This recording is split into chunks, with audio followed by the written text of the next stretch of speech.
saudara-saudara kaum muslimin rahimakumullah. Kita menyaksikan peristiwa-peristiwa yang memilukan dan memalukan. PHK terjadi di mana-mana. Pengangguran meningkat, harga-harga membumbung tinggi, daya beli rakyat semakin lemah.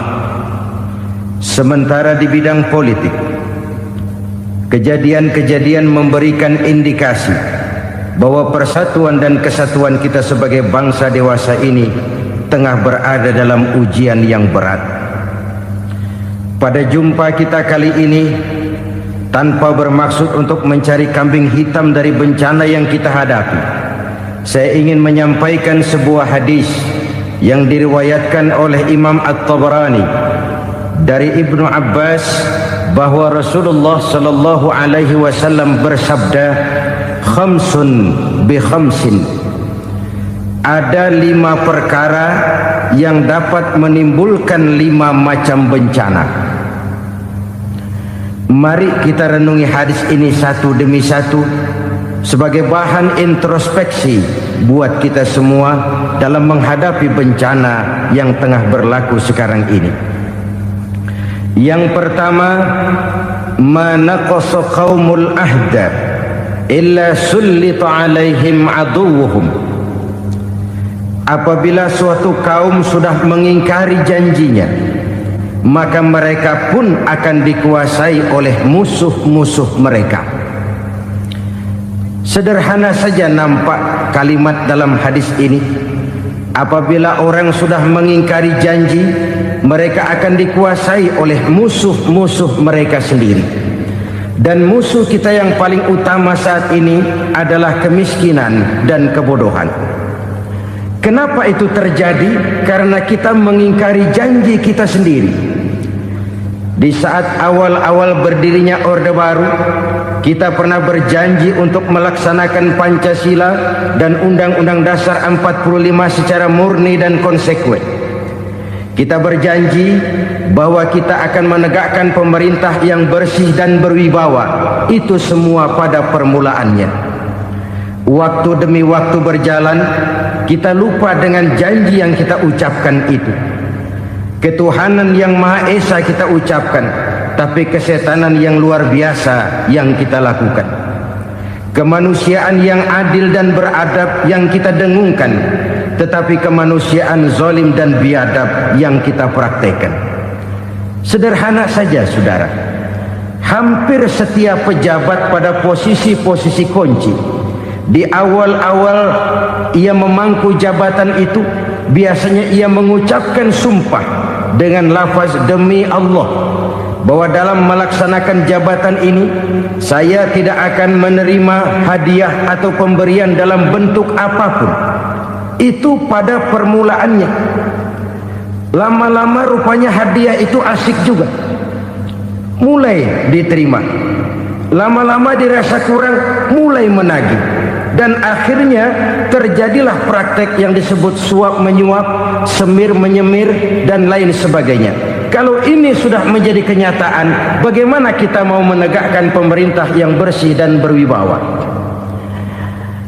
Undang-Undang Dasar 45 menyatakan bahwa bumi, air, dan seluruh kekayaan negara dikelola oleh negara bagi sebesar-besar kemakmuran rakyat. Yang terjadi adalah bahwa kita merasa mewakili rakyat untuk menikmati harta dan kekayaan negara, sehingga rakyat banyak tidak bisa ikut menikmatinya.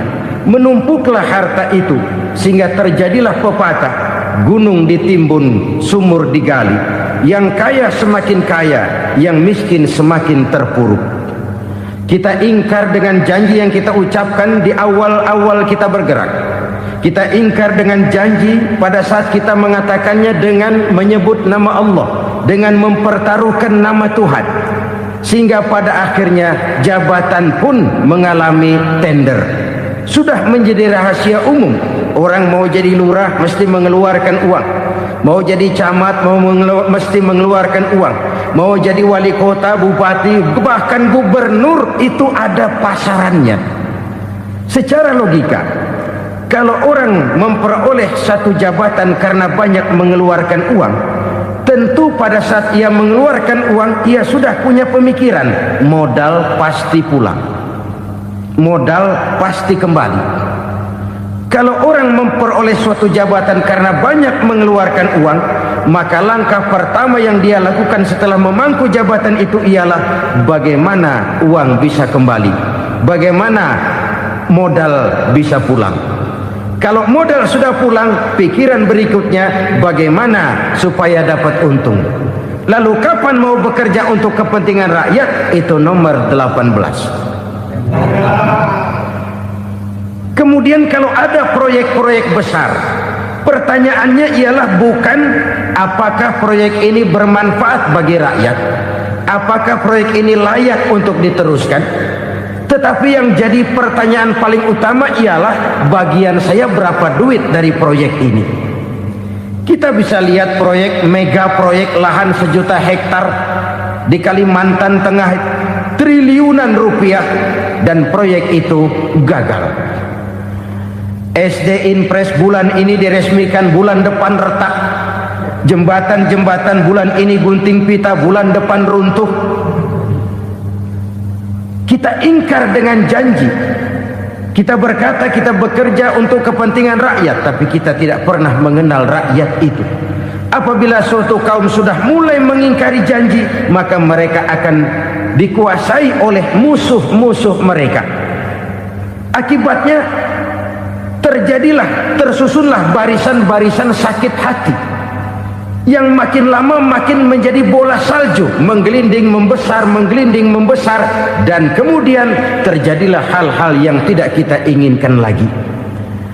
Apabila suatu kaum sudah mengingkari janji, maka mereka akan dikuasai oleh musuh-musuh mereka. Ini penyebab bencana yang pertama. Kita tidak konsekuen. Tadinya kita dengan lantang teriak-teriak berantas korupsi, ganyang korupsi. Pada waktu kita belum mendapat kesempatan. Setelah kita naik punya kesempatan, rupanya korupsi enak juga dirasa. Terjadi pergeseran nilai, orang luntur, kehilangan idealisme awal. Lalu untuk menghibur diri, menutup kesalahan, kita gunakanlah pepatah bahwa tidak ada gading yang tak retak, bahwa kita harus mikul dhuwur mendem jero. Itu semua cuma sebagai dalih agar kesalahan kita tidak dibicarakan orang lain. Padahal kita sendiri yang mengingkari janji. Kita yang keluar dari komitmen awal kita. Kita berjanji melaksanakan Pancasila dan Undang-Undang Dasar 45 dengan murni dan konsekuen. Kita berjanji untuk menegakkan pemerintah yang bersih dan berwibawa. Namun dalam kenyataannya itu tidak kita laksanakan dengan sebagaimana mestinya. Kita bergeser, kita mengalami proses degradasi, peluncuran nilai, dan akhirnya terbentuklah barisan-barisan sakit hati yang semakin lama semakin membesar itu. Kita harus introspeksi. Memang kalau zaman sedang susah, biasanya kambing hitam laris, tukang kompor gentayangan.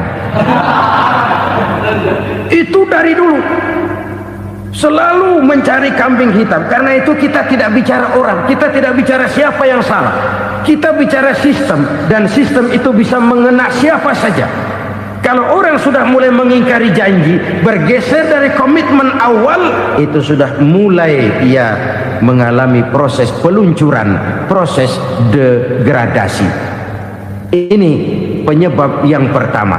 Kita tidak lagi konsekuen bahwa bumi, air, sumber daya alam adalah milik negara, dikuasai oleh negara, digunakan bagi sebesar-besar kemakmuran rakyat.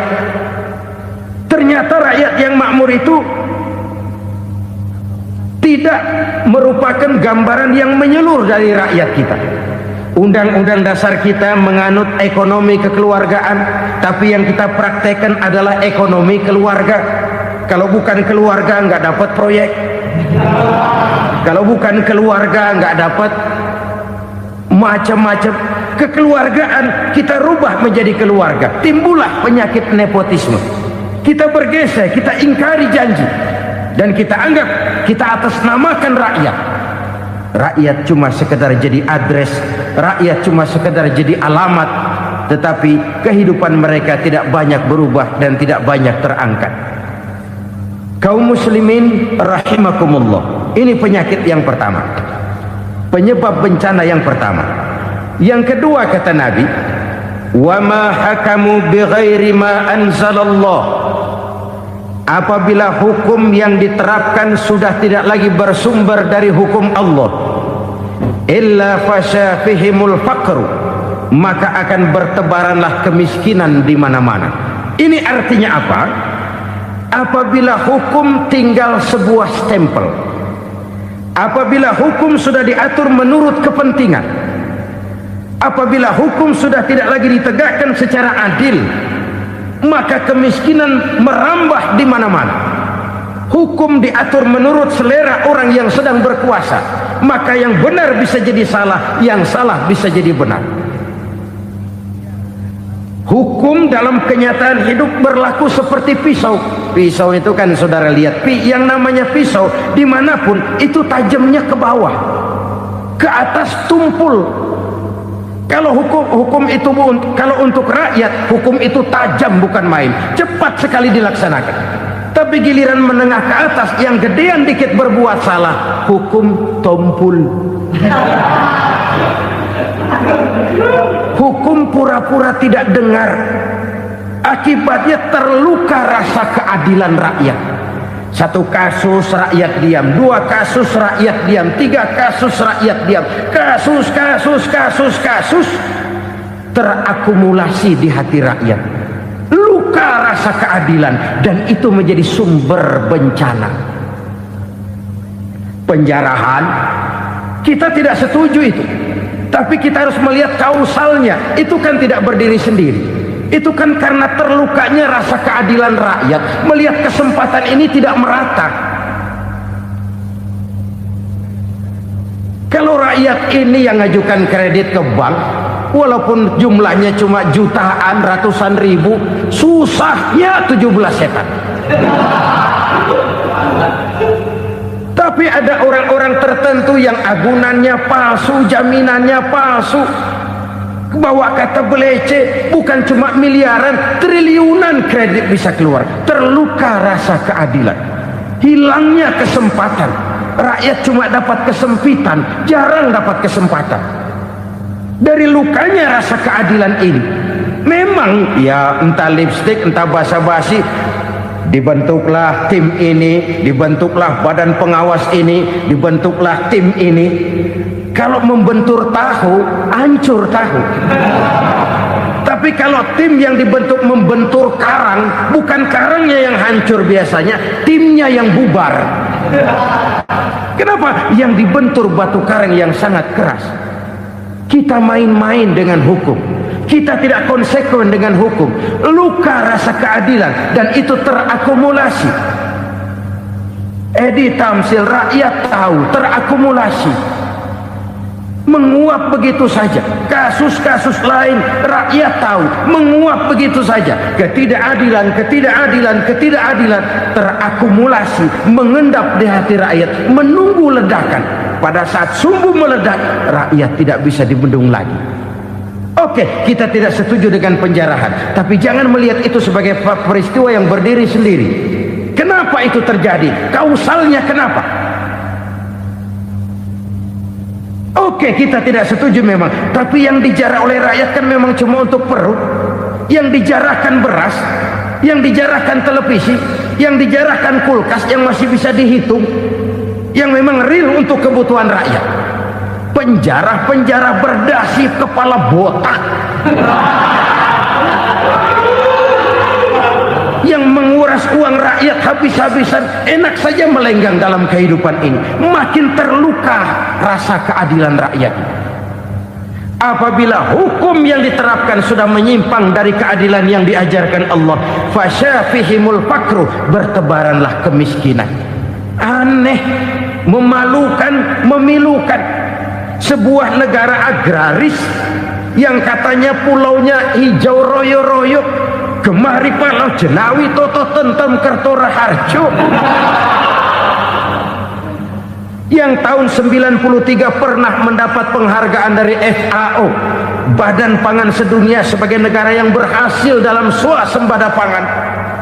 Sekarang ini kita terpaksa betul beli beras dari Vietnam, beli beras ke Kamboja, beli kedelai dari Kamboja. Kenapa? Lahan sawah kita habis ditanami pabrik. Teknologi kita, teknologi loncatan yang non-applied, tidak terpakai oleh kita. Lantas lahan yang tidak bisa kita tanami, kita paksakan lahan-lahan gambut menjadi tanah pertanian yang subur dengan biaya triliunan, dan kita gagal. Kita cari jarum dan kapak hilang.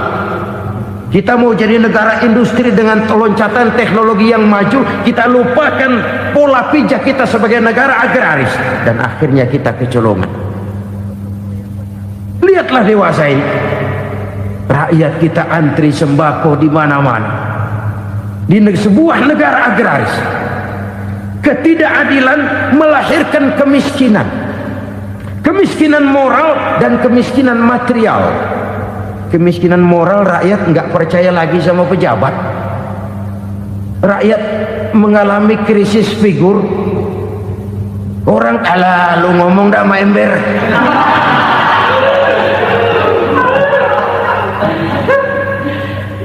Penataran yang menghabiskan biaya miliaran itu melahirkan pejabat-pejabat korup.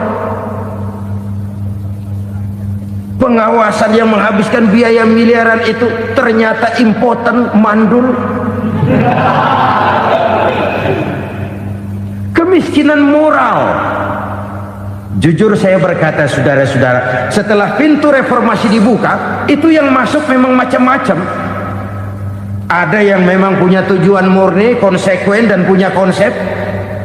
Ada yang nunggu di tikungan, begitu mobil lewat nyamber pintu, berangkat ikut reformasi.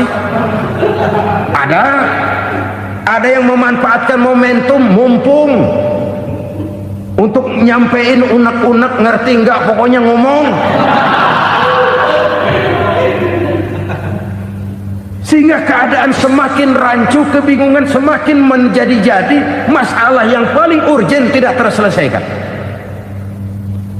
Sekarang ini orang berpikir mendingan jadi pala ular daripada jadi buntut macan. Buntut macan memang hebat macan, tapi kalau buntutnya cuma ugel-ugel di belakang buat apa? Mendingan jadi pala ular, kecil juga nyaplok. Artinya ya biar kecil juga kalau punya partai kan gagah. Lalu rame-rame bikin partai kayak bikin arisan. Orang makin mengalami dislokasi. Semua mau jadi pahlawan, semua mau nomor satu, semua ngomong. Iya kalau bidangnya, kalau bukan makin rancu. Marilah lewat kesempatan ini saya mengajak kita untuk tahu diri. Biarkan politisi ngomong politik, biarkan ekonom menata ekonomi, biarkan praktisi bicara soal hukum, biarkan rakyat munajat, istighfar, mohon pertolongan Allah. Tahu diri kita. Kalau memang ayam, kukuruyuk aja dah. Kalau memang kucing, ayo ngeong. Kalau kambing, silahkan ngembe. Udah tahu ayam, ngeong bunyinya. Suaranya palas, orang nggak ngerti, bingung, makin menjadi-jadi. Ibarat kesebelasan sepak bola bangsa kita sekarang ini, rame-rame mau bikin gol, kiper ikut nyerang sekarang. Memilukan dan bahkan memalukan. Wa ma hakamu bighairi ma anzalallah illa fasha fihimul fakru. Kalau hukum yang diterapkan sudah menyimpang dari keadilan yang diajarkan Allah, bertebaranlah kemiskinan di mana-mana. Coba sekarang ini yang punya duit bingung, apalagi yang kagak punya duit.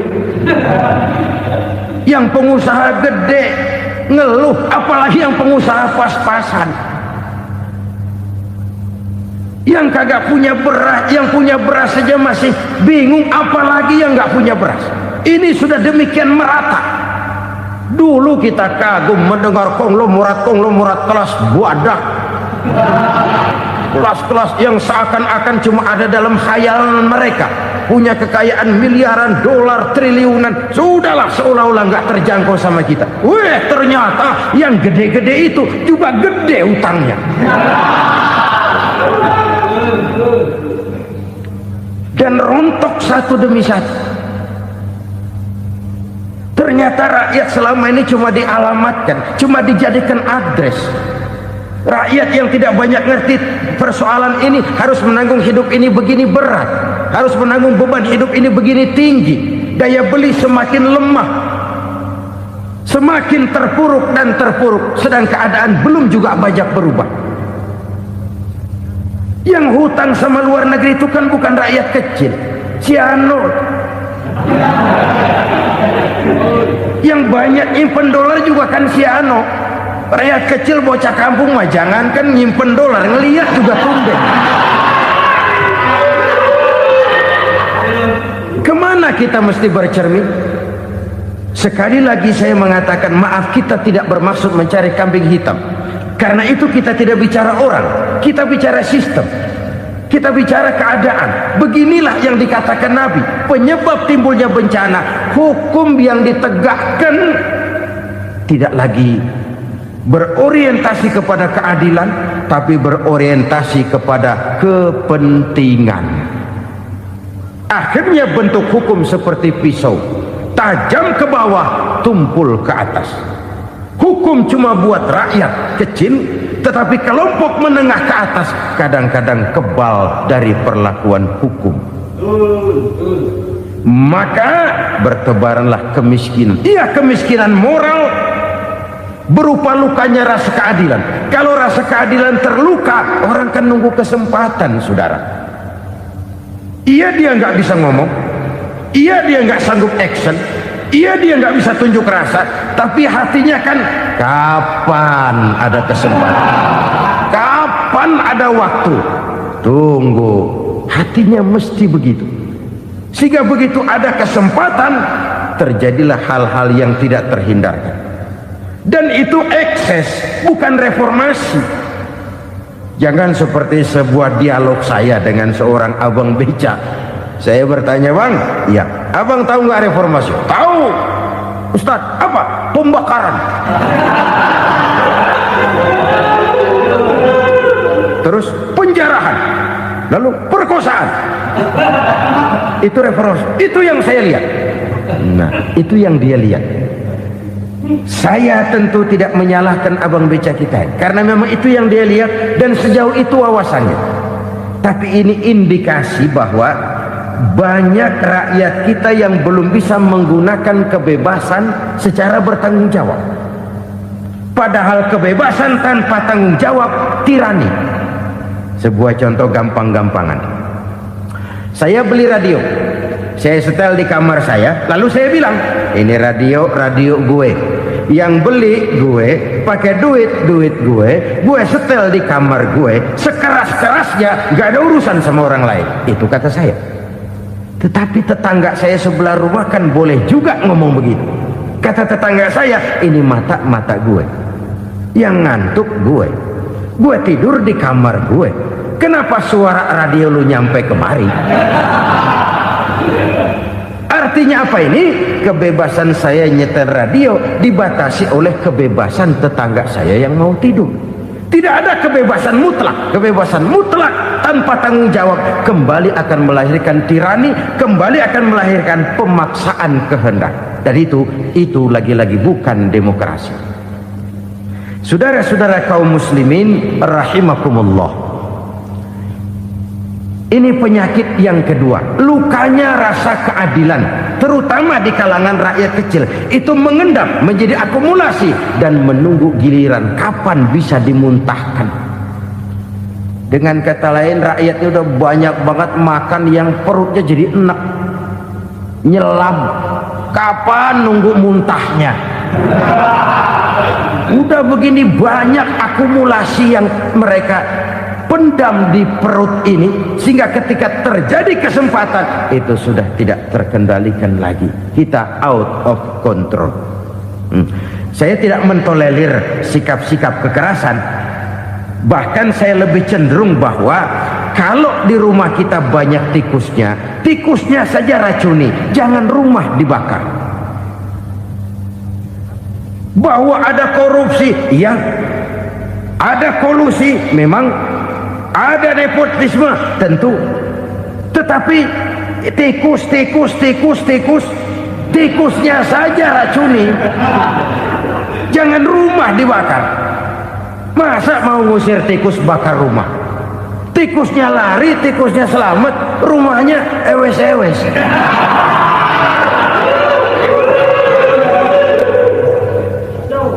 Tikus selamat, rumah nggak punya, masalah nggak terselesaikan dengan sebagaimana yang kita harapkan. Kita sepakat ini negara hukum, dan di hadapan hukum semua manusia itu sama. Itu prinsip yang diajarkan Allah. Al-musawat bainan nas fi takalifil ahkam. Semua manusia sama dalam berhadapan dengan hukum Allah Subhanahu wa taala. Kalau hukum sudah pandang bulu, itu jelas yang enak yang banyak bulunya. Siapa yang banyak bulunya? Monyet. Kalau hukum pandang bulu, monyet keenakan. Saudara-saudara kaum muslimin rahimakumullah, introspeksi. Mari kita bercermin bagaimana perjalanan hukum selama ini. Kalau introspeksi ini kita temukan, lalu ada upaya untuk memperbaiki diri. Jangan menggunakan tak ada gading yang tak retak, mikul duwur mendem jero untuk menutup-nutupi kesalahan orang. Padahal kesalahan itu sedemikian besar. Padahal rakyat kita tiap hari antri sembako. Ada yang sehari sekali makan, ada yang makan sudah bercampur tiwul, ada yang nasi sudah dicampur pisang, balik jadi orok lagi. Macam-macam upaya rakyat untuk menangsal perut ini. Lalu rakyat ditenang-tenangkan, lebih baik puasa Senin Kemis sambil menghadapi krisis ekonomi. Kenapa rakyat yang disuruh puasa? Kenapa bukan pejabatnya yang puasa lebih dulu untuk kemakmuran rakyat? Kalau rakyat yang memang perutnya udah gepeng disuruh puasa, makin krempeng perutnya. Artinya pejabat harus punya sense of politik. Ya, tidak, puasa itu kan tidak cuma Senin Kemis saja. Puasa itu puasa perasaan, puasa menghargai perasaan yang sedang kondisi yang sedang dihadapi oleh rakyat. Bagaimana rakyat yang tengah antri sembako melihat pejabatnya lewat dengan mobil yang harganya sampai 1 miliar. Oh, inilah pemimpin saya. Luka lagi rasa keadilannya. Kita tidak tenggang rasa. Puasa dalam artian itu pun akan menolong menegakkan semangat kebersamaan, membentuk semangat kebersamaan. Saudara-saudara kaum muslimin rahimakumullah, penyebab bencana yang ketiga dikatakan oleh baginda Nabi, wala zaharat fihimul fahishatu illa fasha fihimul maut. Apabila kekejian telah merajalela, maka maut bertebaran di mana-mana. Kita renungi butir kalimat dalam hadis ini. Apabila kekejian telah merajalela, maut bertebaran di mana-mana. Begitu murah arti sebuah kehidupan. Penjarahan untuk hal-hal yang kecil tapi sampai mengorbankan nyawa. Apabila kekejian sudah terjadi di mana-mana, maut pun bertebaran. Maut dalam arti berpisah ruh dengan jasad, tapi juga maut dalam arti orang bisa mati karirnya, orang bisa mati usahanya, orang bisa mati kesempatannya karena perbuatan-perbuatan keji yang selama ini tidak terbendung. Lahirlah teori mafia. Siapa yang kuat dia yang berkuasa, siapa yang lemah dia menjadi mangsa. Proyek-proyek besar yang menang tender itu ya dari itu ke itu saja. Yang pengusaha-pengusaha tidak punya koleksi, koneksi, tidak bisa bayar komisi, dapat proyek tetelan. Ada dagingnya, dikit namanya juga tetelan. Dagingnya sudah habis disantap oleh meja. Sekian puluh meja dilalui, sekian puluh amplop dikeluarkan. Sehingga yang akhirnya ya tinggal tetelan itu tadi. Maka kualitas pekerjaan pun sudah bukan lagi jadi masalah. Demikianlah mafia-mafia ini bermunculan di mana-mana. Di pengadilan terkenal mafia pengadilan. Hukum bisa dibeli, hukum bisa dipesan menurut kebutuhan sponsor. Mafia peradilan, mafia politik, mafia ekonomi, bahkan mafia agama yang menggunakan agama sebagai kedok, menggunakan agama sebagai dalih, menggunakan agama sebagai topeng untuk melancarkan maksud-maksud politiknya pun tidak tertutup kemungkinan. Apabila kekejian telah merajalela, maut bertebaran di mana-mana. Korupsi, kolusi, nepotisme itu bagian dari kekejian. Kita selama ini kalau mendengar maksiat, itu yang terbayang cuma judi, mabuk, zina. Iya, itu maksiat. Tapi korupsi, kolusi, nepotisme itu juga maksiat dalam bentuk lain. Kalau ini sudah bertebaran, maka maut terjadi di mana-mana. Jangan bayangkan cuma mati orangnya, itu sih kewajiban. Yang menyakitkan itu orangnya masih hidup tapi dibikin mati, karirnya mati. Kenapa? Karena yang diperlukan bukan cuma orang pinter tapi orang taat. Biar pinter, kalau nggak taat minggir. Biar bodoh, kalau taat bisa nyenangin atasan, bisa nyemur. Kumaha juragan wae ayeuna mah. Itu yang kadang-kadang dapat penghargaan. Tidak ada prestasi kerja kecuali bikin senang orang di atas. Kita lihat di desa-desa jalan rusak. Kalau ada berita pejabat anak mau turun, jalan rata sekali. Sampai tanah dari mana aja dikeruk buat ngeratain tuh jalan. Pejabat pulang legok lagi jalanan. Katanya kita kerja buat rakyat, nyatanya kita cuma melayani atasan. Kenapa? Terjadi lingkaran setan. Seperti kata lagu Dul Sumbang itu. Mahasiswa takut sama dosen, dosen takut sama dekan, dekan takut sama rektor, rektor takut sama menteri, menteri takut sama presiden, presiden takut sama mahasiswa. Lemuter balik lagi, lingkaran setan, lingkaran setan.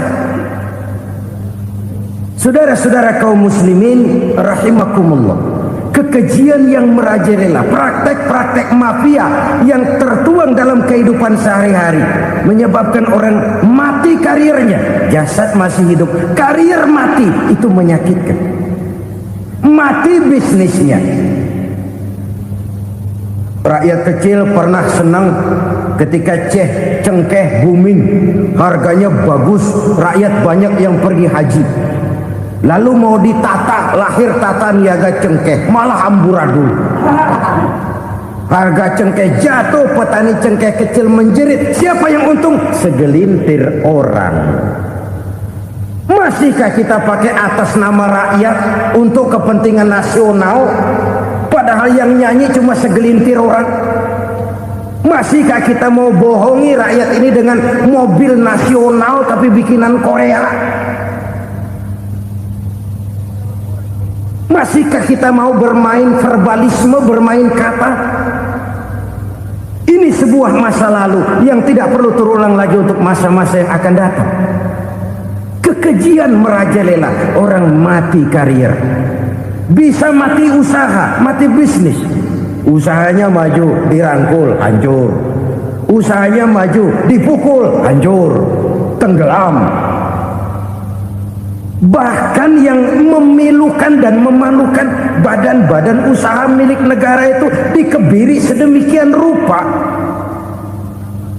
sehingga tidak menghasilkan hal-hal yang bermanfaat buat negara. Saudara-saudara kaum muslimin rahimakumullah, kalau nafsu yang sudah mengatur itu semua, maka kekejian pun merajalela.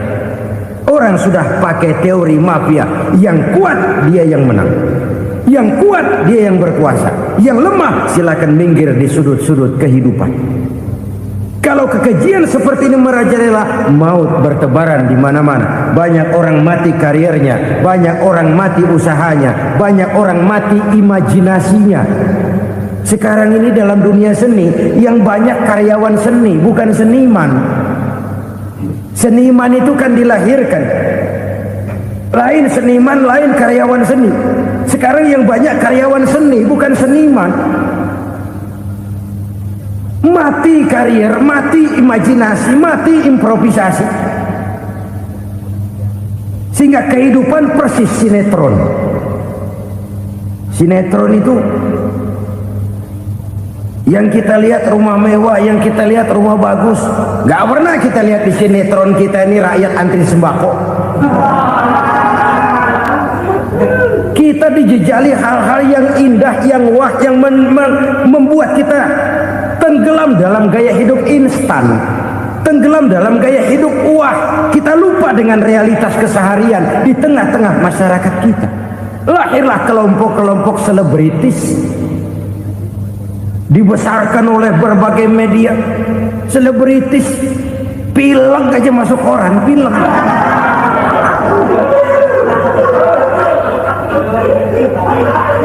Rakyat yang pingsan antri beras nggak masuk koran. Rakyat yang semaput antri minyak nggak masuk koran. Selebritis panok masuk koran.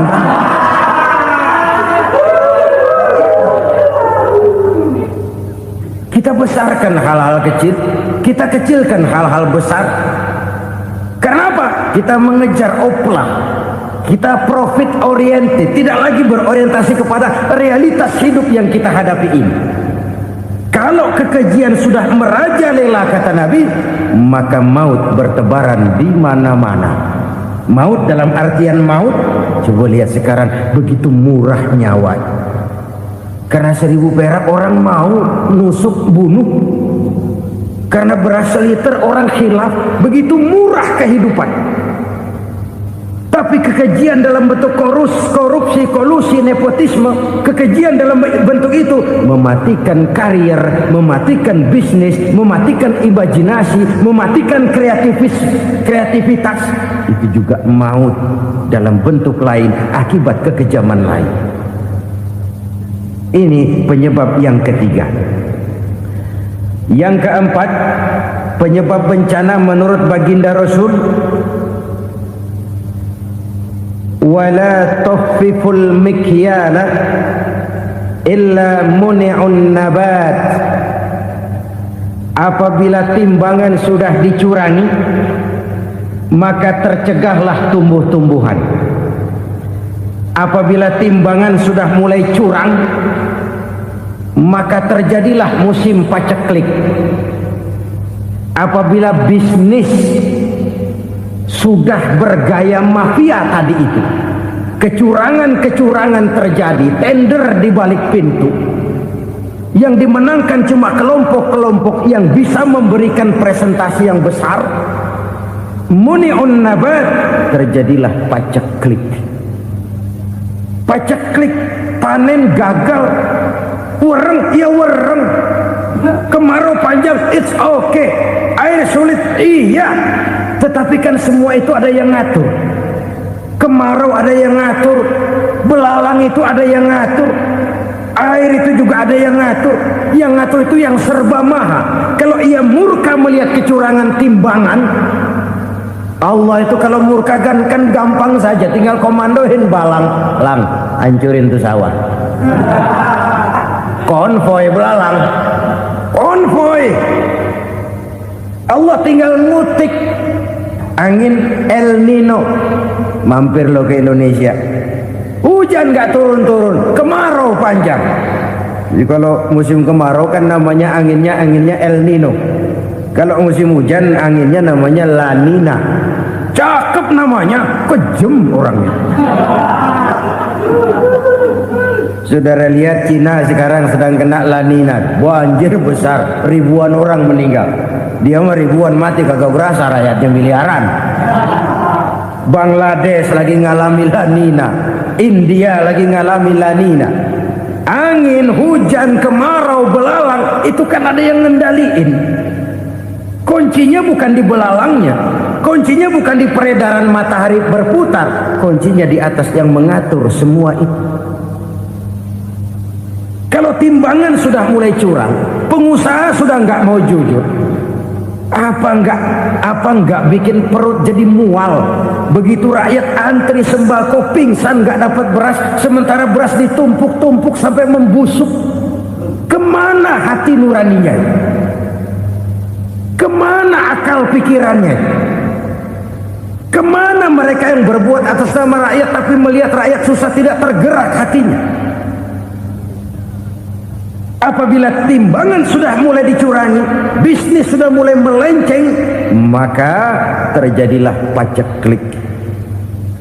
Sebuah negara yang berhasil dalam swasembada pangan, lalu sekarang menjadi negara yang rakyatnya antri untuk memperoleh kebutuhan pangan. Saudara-saudara kaum muslimin rahimakumullah, ini intinya adalah kecurangan. Kalau kecurangan sudah terjadi di mana-mana, dan ini milik siapa saja, bukan soal tempat, bukan soal jabatan, soal manusianya, SDM-nya. Kecurangan tidak cuma terjadi di kantor, di masjid bisa terjadi kecurangan. Korupsi tidak hanya bisa terjadi di kantor, di madrasah bisa ada korupsi. Faktor manusianya, ini soal SDM. Kecurangan yang besar tentu besar lagi kerugiannya.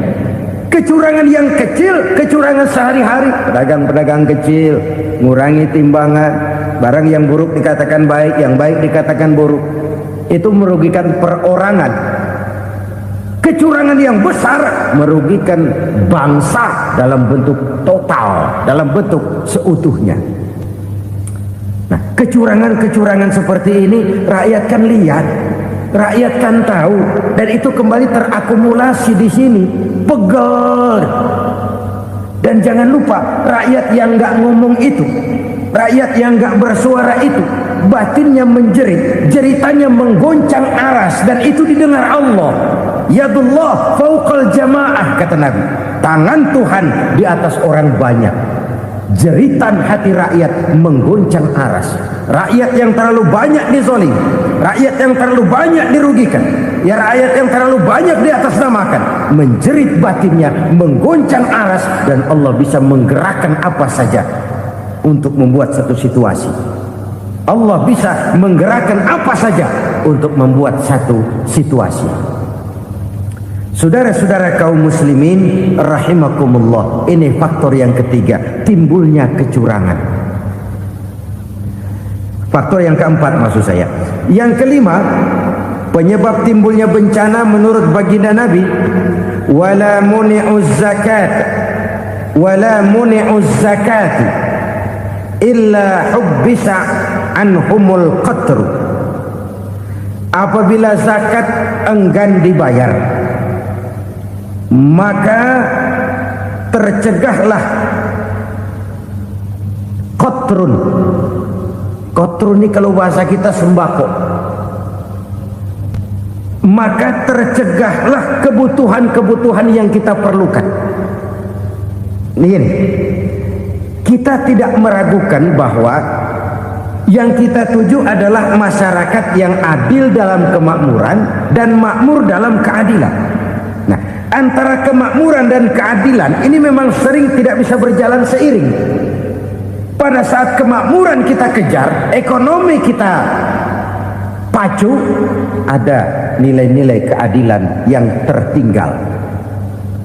Pada pada saat nilai keadilan kita tegakkan benar-benar, ada unsur-unsur kemakmuran yang terabaikan. Oke, kita bisa mengatakan kasus. Oke, kita bisa mengatakan itu sebagian kecil. Tapi kalau sebagian kecil, lama-lama kan jadi sebagian besar. Oke, kita mengejar kemakmuran. Pertanyaannya, kemakmuran untuk siapa? Oke, kita berikan kelompok tertentu kue yang besar dengan harapan nanti dia bagiin kuenya kepada yang kecil-kecil. Tapi kenyataan, mereka yang dapat kue besar akhirnya malah lupa diri dan lupa daratan. Mau makin besar, malah memeras yang kecil-kecil ini. Sekarang kan yang kecil modali yang besar.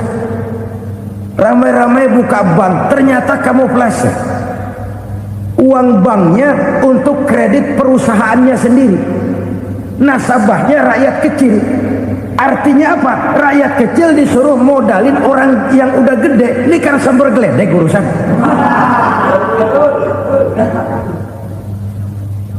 Ini kan permainan apa lagi? Rakyat kecil suruh modali yang gede. Nasabahnya rakyat kecil, kumpulkan uangnya di bank, kucurkan kredit kepada perusahaannya sendiri. Bukankah itu rakyat kecil suruh modali yang gede? Sudah begitu kejamkah kita untuk meraih keuntungan dengan mengorbankan orang kecil ini? Sudah tidak bicara lagi kah nurani kita melihat penderitaan orang yang semakin susah ini? Kalau zakat enggan dibayar, padahal zakat 2,5% saja, 2,5% saja.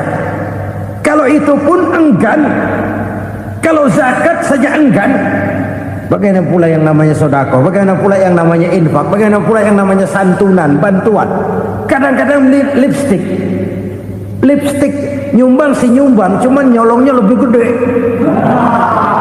Ini namanya sumbangan lipstick. Buat lipstick itu kan buat ngumpetin bibir pucat. Itu fungsi utama lipstick. Buat ngumpetin korupsinya, nyumbang kegiatan-kegiatan sosial. Tapi yang dia korup lebih gede dari yang dia sumbangin. Lipstick kamuflase. Nepu kata anak sekarang.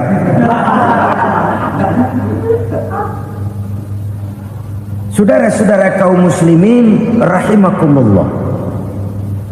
Demikian berat kewajiban zakat ini sampai di zaman Sayyidina Abu Bakar pernah keluar komando perangi orang yang enggan membayar zakat. Perangi.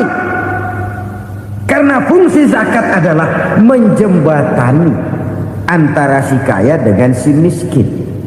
Bahwa ada kemiskinan itu Qur'ani. Allah menyatakan, aku melebihkan rezeki sebagian kamu dari yang lain. Ini kan kesenjangan. Allah melebihkan rezeki sebagian kamu dari yang lain. Ada itu. Tetapi itu berjalan secara nature. Nah, kalau direkayasa, yang kaya semakin kaya, yang miskin semakin terpuruk, yang sudah besar dapat proyek besar, yang kecil dapat tetelan. Ini kan rekayasa namanya. Kesenjangan yang direkayasa ini yang kita harus kikis. Nah, fungsi zakat menjembatani dari sisi sosial. Dari sisi pribadi, Nabi berpesan, zakku amwalakum biz zakat. Bersihkan hartamu dengan zakat. Sekarang ada istilah nyuci uang. Uang hasil korupsi itu bisa dicuci, dijadikan uang bersih. Bukan pakai rinso, bukan. Pakai politiknya koruptor, diolah sedemikian rupa sehingga jadi uang resmi. Sudah memutik, itu termasuk yang disebut kejahatan kerah putih, white collar crime. Kejahatan kerah putih, kejahatan pakai dasi, kejahatan kelas kakap.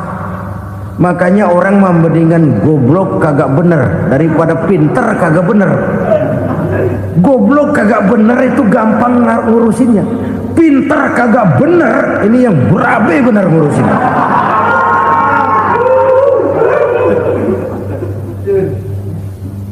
Kita bukan cuma perlu orang pinter kok di zaman sekarang. Kita perlu orang-orang bener yang punya komitmen, yang sesuai kata dan perbuatan, yang bisa merasakan apa yang dirasakan oleh rakyat, yang punya sense of politik yang tinggi, yang peka, yang penuh keterbukaan, yang punya wawasan dan pandangan jauh ke depan. Dari sisi pribadi, zakat itu membersihkan harta kita. Ya, dia tercampur dengan yang subuhat, dia bahkan mungkin tercampur dengan sedikit-sedikit yang haram. Itu zakku amwalakum bizakat. Bersihkan hartamu dengan zakat itu. Pada sisi sosial ia menjembatani, pada sisi pribadi ia membersihkan harta kita. Karena itu kalau kita berdoa minta rezeki, syarat rezeki itu halalan thayyiban wasi'an. Nggak pernah kurang dari 3 itu. Halal, bagus, banyak. Halal, bagus, tapi sedikit, susah ngaturnya. Halal, banyak, tapi kurang bagus, buat apaan? Bagus, banyak, tapi haram, enggak ada artinya. Sebab kata Imamul Ghazali, kalau kau terlalu suka memakan makanan yang haram, dikunyah masuk ke dalam perut besar, digiling oleh perut besar, menghasilkan energi, menggerakkan sel-sel pembuluh saraf, kau juga akan cenderung berpikir yang haram. Kalau sudah cenderung berpikir yang haram, perbuatan pun akan mengarah kepada perbuatan-perbuatan yang haram.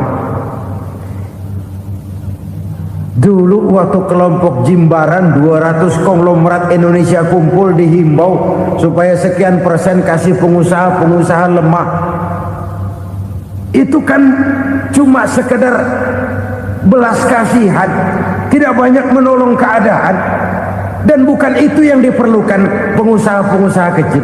Yang diperlukan adalah berikan kami kesempatan seperti mereka dapat kesempatan. Berikan kami peluang seperti mereka juga dikasih peluang. Kalau cuma dikasih 100 juta, 200 juta hari ini, usaha kami nggak ada prospeknya, peluang kagak ada, kan sama juga bohong. Diceburin ke kali, disuruh berenang, tangan diikat, mendingan mampusin, ketahuan. Ayo berenang, berlomba, tangan diikat, kaki diikat, sama saja nyuruh mati. Jadi jangan kasih ikannya, kasih kailnya. Yang diperlukan pengusaha kecil menengah ke bawah itu bukan cuma sekedar belas kasih dari konglomerat-konglomerat besar. Berikan kami peluang seperti mereka juga dapat peluang. Berikan kami kesempatan seperti mereka dapat kesempatan. Berikan kami kredit dengan kemudahan seperti mereka juga kalau minta kredit begitu mudahnya. Menciptakan peluang dan kesempatan, pemerataan. Bukan menciptakan manusia Indonesia dengan standar ekonomi yang sama. Semua rumahnya harus sama, semua punya mobil. Itu sih kebersamaan bebek. Bebek, coba lihat bebek. Satu ngalor semua. Satu ngidul semua. Kebersamaan bukan itu. Kebersamaan adalah menciptakan peluang. Kalau yang kaya bisa semakin kaya, kenapa yang miskin tidak bisa ikut naik jadi sedikit kaya? Kalau pengusaha yang sudah kuat bisa bertambah menjadi kuat dengan proyek mega proyek, kenapa yang menengah tidak bisa ikut menjadi kuat? Dan kenapa kekejian itu merajalela? Kita dengar lewat berita-berita PLN tekor, PLN utang. Kenapa? Dia beli listrik dari swasta yang belinya lebih mahal daripada penjualannya. Artinya dia beli itu listrik dari perusahaan listrik swasta, dia jual kepada rakyat lagi. Harga jualnya lebih murah daripada dia beli kepada swasta. Kenapa? Ada tekanan lagi tuh. Biasa siklus lagi. Hukum Boyle. Atas neken, paling bawah gepeng. Ya kita nih rakyat kecil, emang nasibnya gepeng terus. Saudara-saudara kaum muslimin rahimakumullah, dari 5 penyebab bencana ini kita ambil kesimpulan untuk sebuah renungan dan introspeksi kita bersama. Pertama, mengingkari janji. Padahal janji itu yang lebih tinggi nilainya adalah di hadapan Allah Subhanahu wa taala. Baik wakil-wakil rakyat di parlemen maupun pemimpin-pemimpin rakyat di dalam kabinet, apabila memangku suatu jabatan, selalu mereka mengawali dengan sumpah, dan sumpah itu dimulai dengan demi Allah. Sadarkah kita pada saat itu kita ucapkan bahwa kita sudah mempertaruhkan Allah untuk jabatan yang kita pegang? Kita sudah mempertaruhkan nama Allah untuk posisi yang dipercayakan kepada kita.